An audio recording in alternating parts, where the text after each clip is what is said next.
नमस्कार।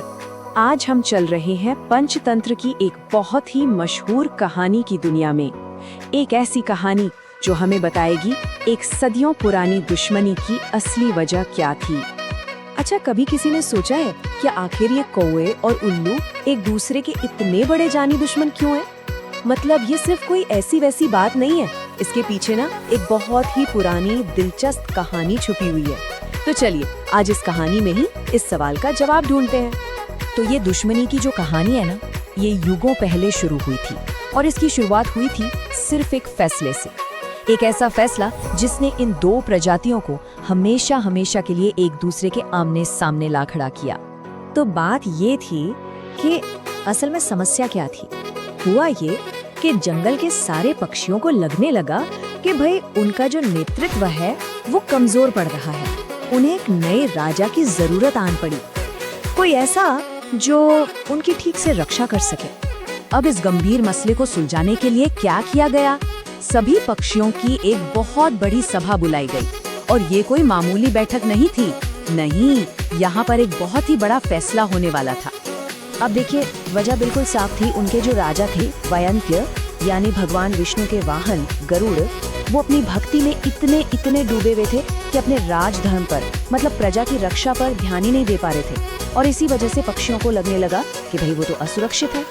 जरा सोचिए कि ये सभा कितनी गंभीर रही होगी। जंगल का हर बड़ा पक्षी वहाँ मौजूद था, हंस, तोता, बगुला, कोयल, कबूतर और हाँ, उल्लू भी। और इन सब के कंधों पर एक ही जिम्मेदारी थी, एक नया राजा चुनना। कई दिनों तक बहस चली, विचार विमर्श हुआ और फिर आखिरकार सभी पक्षी एक नाम पर सहमत हो गए और वो नाम था उल्लू। जी हाँ, उल्लू। सबको लगा कि उल्लू में ही राजा बनने के सारे गुण मौजूद हैं और बस उसे ही अपना नया शासक चुन लिया गया। और फिर क्या था, बस पूरे जंगल में जश्न की तैयारियां शुरू हो गईं। अरे माहौल तो देखने लायक था। पवित्र जगहों से जल लाया गया, एक शानदार जवाहरात से जड़ा सिंहासन तैयार हुआ, पुजारी शुभ मंत्रों का जाप करने लगे, नाच गाना, मतलब सब कुछ तैयार था उल्लू के उस ग्रैंड राज्याभिषेक के लिए। लेकिन कहानी इतनी सीधी कहाँ होती है। तभी कहानी में एक ट्विस्ट आता है। एक ऐसा मेहमान पहुंचता है जिसे किसी ने बुलाया तक नहीं था और ये मेहमान सब कुछ बदलने वाला था। जरा उस सीन को इमेजिन कीजिए। उल्लू बस सिंहासन पर बैठने ही वाला है और ठीक उसी पल अचानक से एक कौवा वहाँ आ धमकता है। उसके वहाँ आने से हर कोई हैरान रह गया। अब सबसे दिलचस्प बात ये थी कि कौवे को किसी ने बुलाया तो था नहीं, फिर भी सब उसकी बात सुनने के लिए रुक गए। ऐसा क्यों हुआ? क्योंकि सब जानते थे कि भाई कौवा सबसे चतुर है, सबसे बड़ा रणनीतिकार है। उसकी राय बहुत ज्यादा मायने रखती थी और कौवे ने भी ना जरा भी देर नहीं की।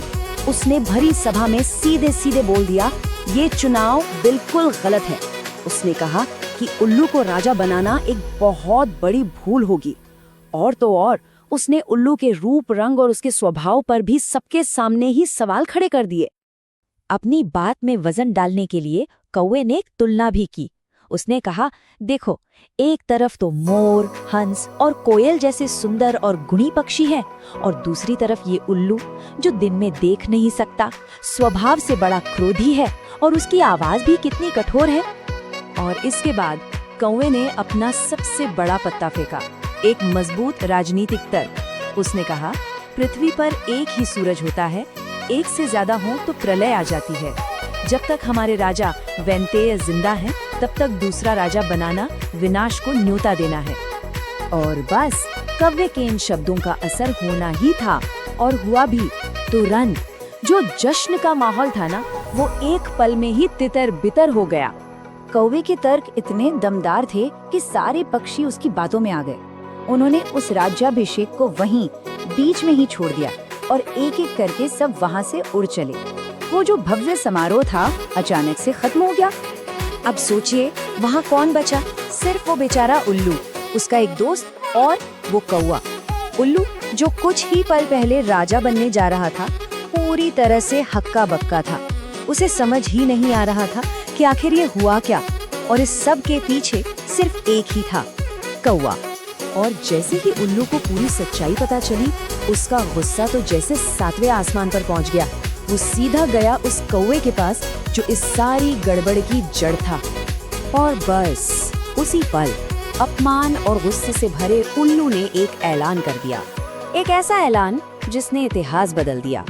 उसने कहा, अरे दुष्ट कौवे, मैंने तेरा क्या बिगाड़ा था जो तूने मेरा बनता हुआ काम बिगाड़ दिया। सुन ले, आज से हमारे और तुम्हारे वंश के बीच हमेशा के लिए दुश्मनी रहेगी। उल्लू तो ये कहकर चला गया, पर कहानी अभी खत्म नहीं हुई है। अब आते हैं इस कहानी के सबसे जरूरी हिस्से पर, यानी इसकी सीख पर। जब सब चले गए तो कौवा अकेला ही वहाँ बैठा रहा और सोचने लगा, और तभी उसे अपनी गलती का एहसास हुआ। उसे समझ आया कि उसने जो कुछ भी किया उसके नतीजे कितने कितने गंभीर हो सकते हैं। उस कौवे को अपनी गलती से 3 बड़ी चीजें समझ में आईं।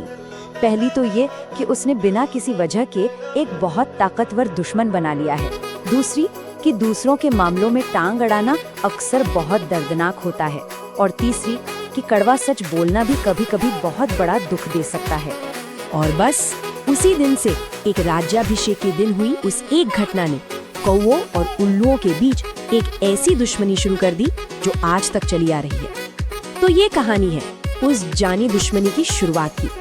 तो आखिर में ये कहानी हमें एक बहुत ही दिलचस्प सवाल के साथ छोड़ जाती है। देखिए, हो सकता है कौवे ने जो कहा वो सच हो, लेकिन जिस तरह से उसने कहा उससे एक कभी ना खत्म होने वाली दुश्मनी पैदा हो गई। तो सोचने वाली बात यह है कि क्या सच बोलना ही हमेशा सही होता है, चाहे उसके नतीजे कुछ भी हो? इस पर विचार जरूर कीजिएगा।